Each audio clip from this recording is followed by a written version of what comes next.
Hoy estamos con Gustavo Libardi, presidente de la Iglesia de Scientology de Argentina, ministro director de Asuntos Públicos, y vamos a escuchar su disertación correspondiente al segundo encuentro del ciclo de conversatorios. Bueno, te escuchamos entonces, Gustavo. Bueno, muchas gracias, Damián, muchas gracias por la invitación.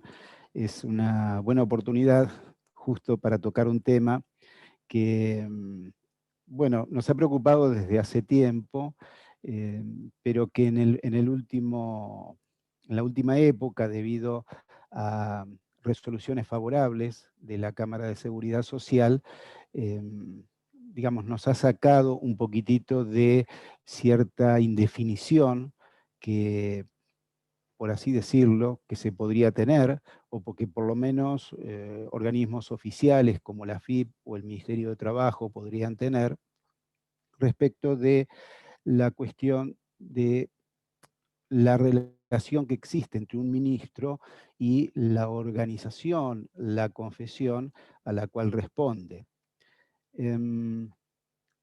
Tenemos todavía, por supuesto, aún lo que podríamos llamar un vacío legal.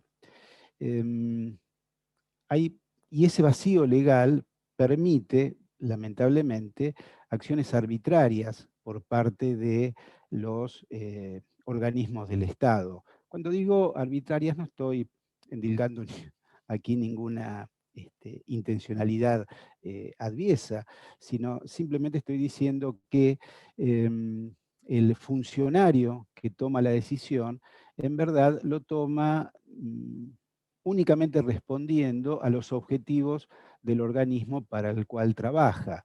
Si es el Ministerio de Trabajo, bueno, quiere cubrir de manera laboral a cualquier persona que desarrolle una actividad. Y si es la AFIP, bueno, lo que quiere es obtener la recaudación que el Estado le está demandando que la AFIP realice.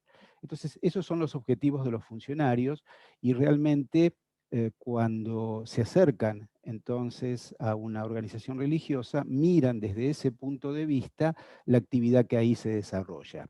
Y bueno, cumplen quizás sus funciones y factiblemente las cumplan muy bien, pero hay una arbitrariedad y por supuesto un choque de cuestiones legales en ese momento.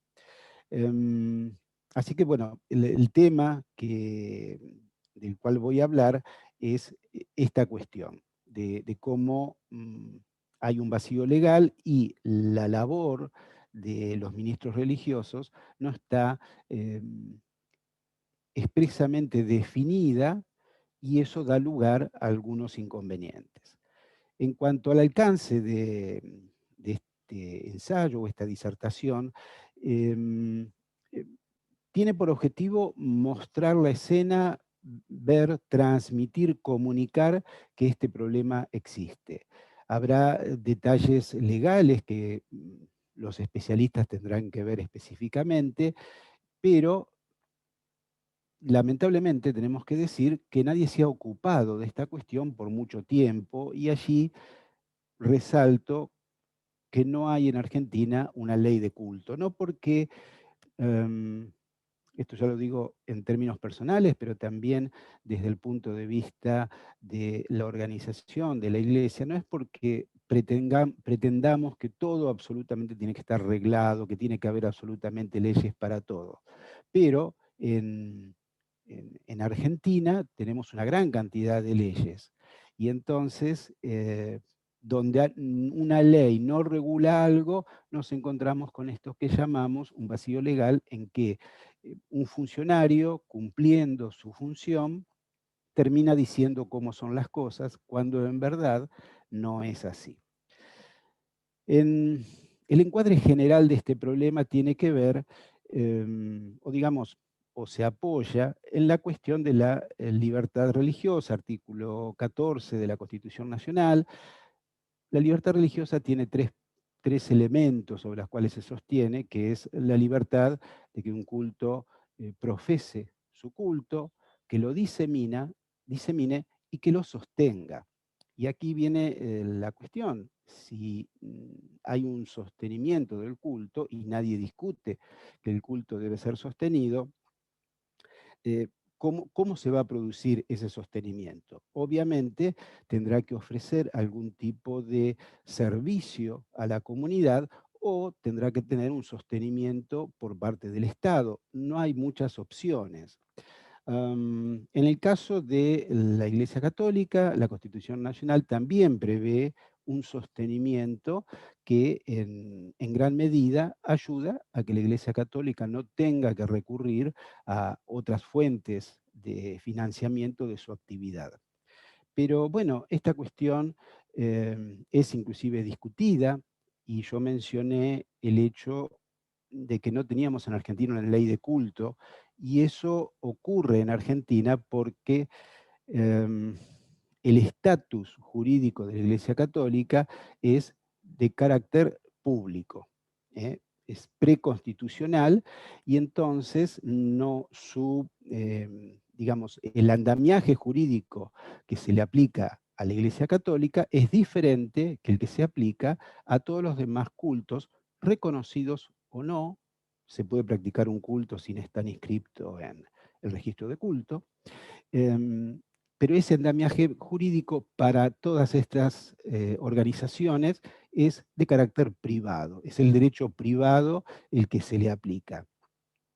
Esto, digamos, desde el punto de muchísimas confesiones, no es una cuestión muy importante, pero desde el punto de vista de las iglesias reformadas, o más comúnmente conocidas como protestantes, es una cuestión urticante, porque la cuestión de la economía tuvo mucho que ver con em, aquella cuestión de la reforma religiosa de Calvino y Lutero, que pudo sostenerse gracias a que los príncipes alemanes no protegieron a Lutero, y lo protegieron por una cuestión económica. No voy a entrar mucho en detalle de esto, pero uno podría contar la historia de la reforma religiosa a través de las cuestiones de la economía. No digo que ese sea, por supuesto, el único factor. Hay factores muy poderosos desde el punto de vista del encare doctrinario, de las cosas que Lutero, lo digo entre comillas, protestaba. Pero la cuestión económica también es así, una cuestión fundamental y que permitió que aquella reforma se diera. Y lo menciono ¿por qué? Porque hacia América Latina nosotros tenemos una influencia preponderante del catolicismo romano o del cristianismo de Roma.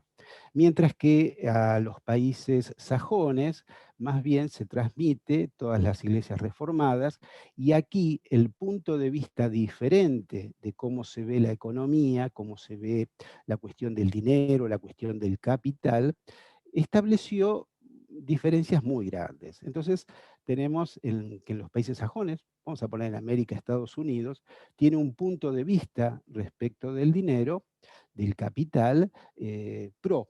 Es decir, es bueno, el progreso económico es una cuestión que de ninguna manera está reñido con las enseñanzas bíblicas, mientras que en América Latina, si bien no podemos decir que estuviera reñido la cuestión del progreso con las enseñanzas bíblicas, pero el fundamento o algunas de las cuestiones del catolicismo romano están más ligadas a la austeridad, a, eh, y de alguna manera a una imagen de pobreza que lo que hay en este punto de vista de las iglesias reformadas.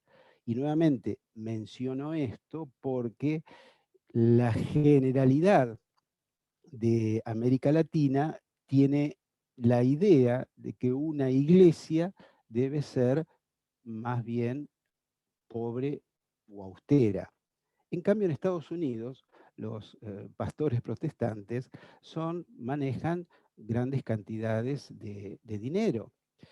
En verdad, la misma Iglesia Católica también maneja muchísimo, muchísimo dinero. El patrimonio edilicio que tiene la Iglesia Católica en toda América Latina es eh, muy, muy bonito, porque realmente ver las iglesias es muy, muy bonito e impactante, a mí me agrada mucho.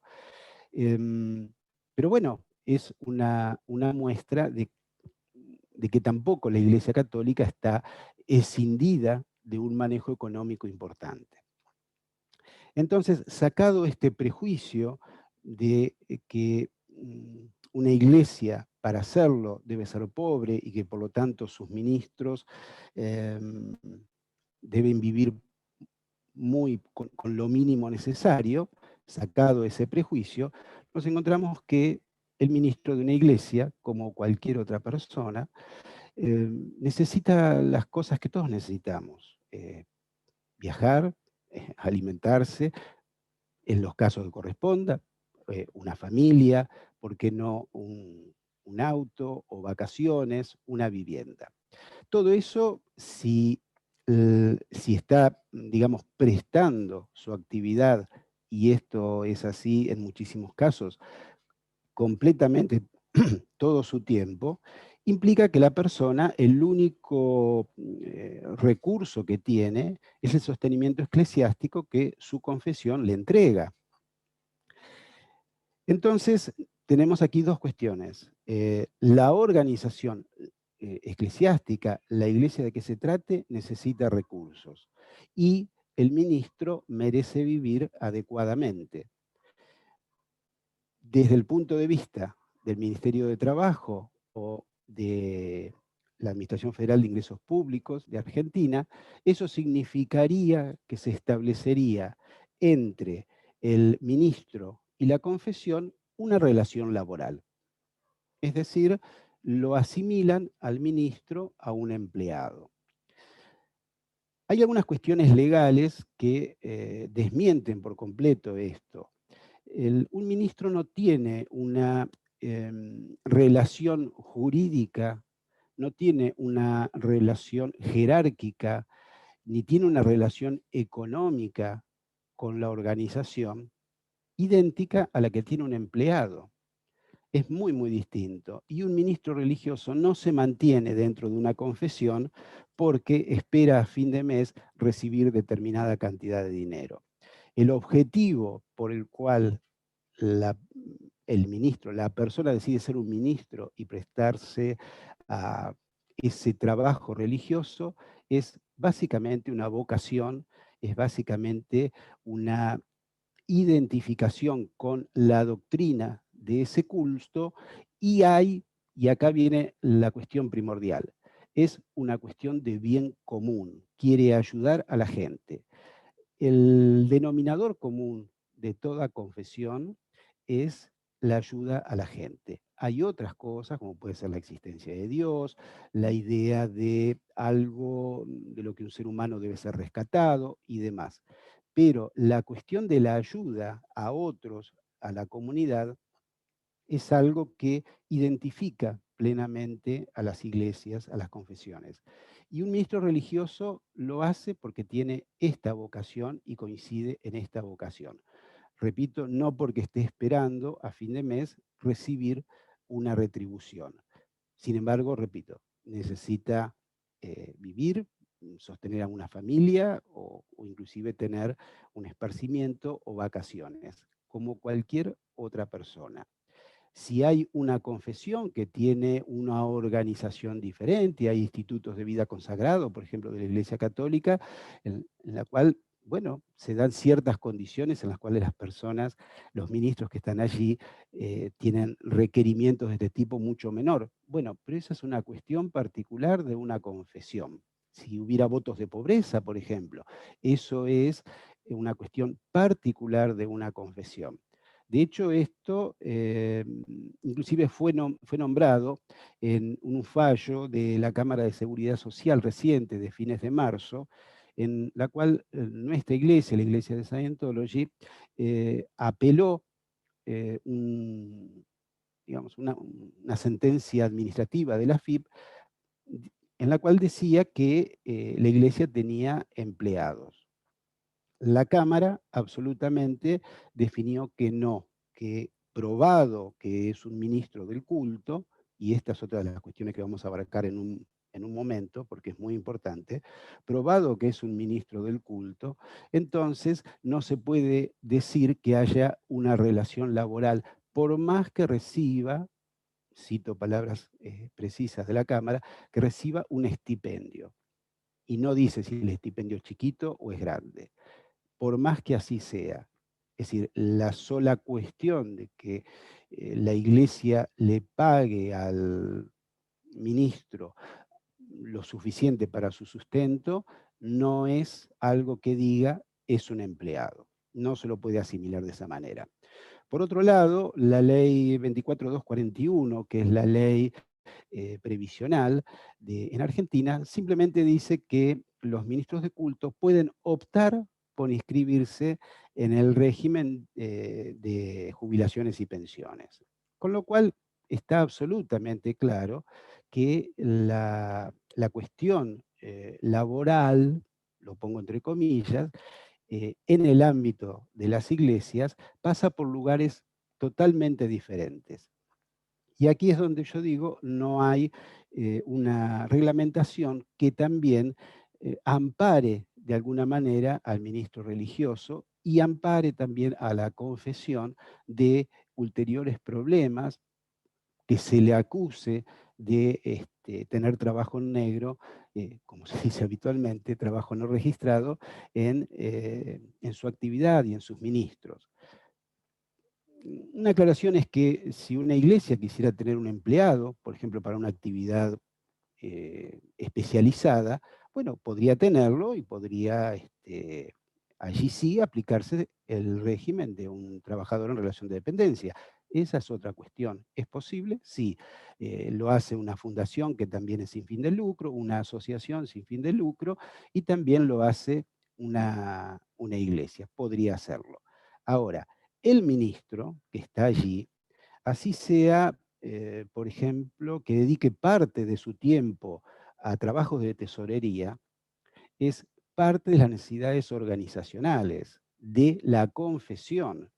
La tesorería no está dedicada o no está dentro de un ámbito organizacional de una empresa que quiere obtener una rentabilidad y de luego distribuirla entre sus socios o accionistas.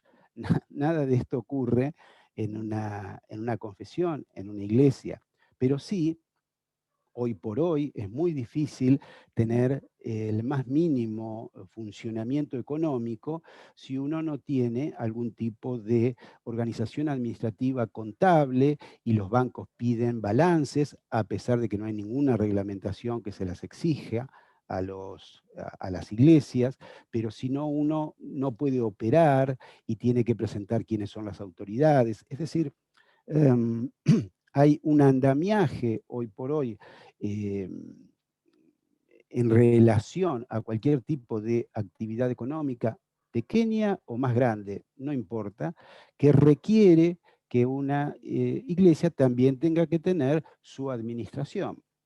Y entonces alguien podría decir, bueno, pero el tesorero es un ministro. Y sí, es un ministro. Y es más, si hay algún feligrés que viene a ayudar, por ejemplo, un catequista en la Iglesia Católica, em, tampoco es un empleado en relación de dependencia. Repito, por cuestiones específicas de cómo se define un contrato de trabajo en la ley 2744, que es la ley de contrato de trabajo en Argentina, pero también y esto para mí es lo más importante, por el objetivo que lleva a la persona a desarrollar esa actividad. Nuevamente, el tema es cuando viene una inspección del Ministerio de Trabajo o cuando viene una inspección de la AFIP o aún una inspección de un sindicato. Porque esto ocurre, lamentablemente esto ocurre. Y allí uno es un religioso, uno no está tratando de huir de las leyes, al contrario, uno está tratando de hacer algo muy particular Y realmente produce zozobra este tipo de cosas porque uno está dedicado a otro trabajo, a otra actividad. Y normalmente hay que apelar a profesionales, abogados, y bueno, entonces todo realmente se complica muchísimo.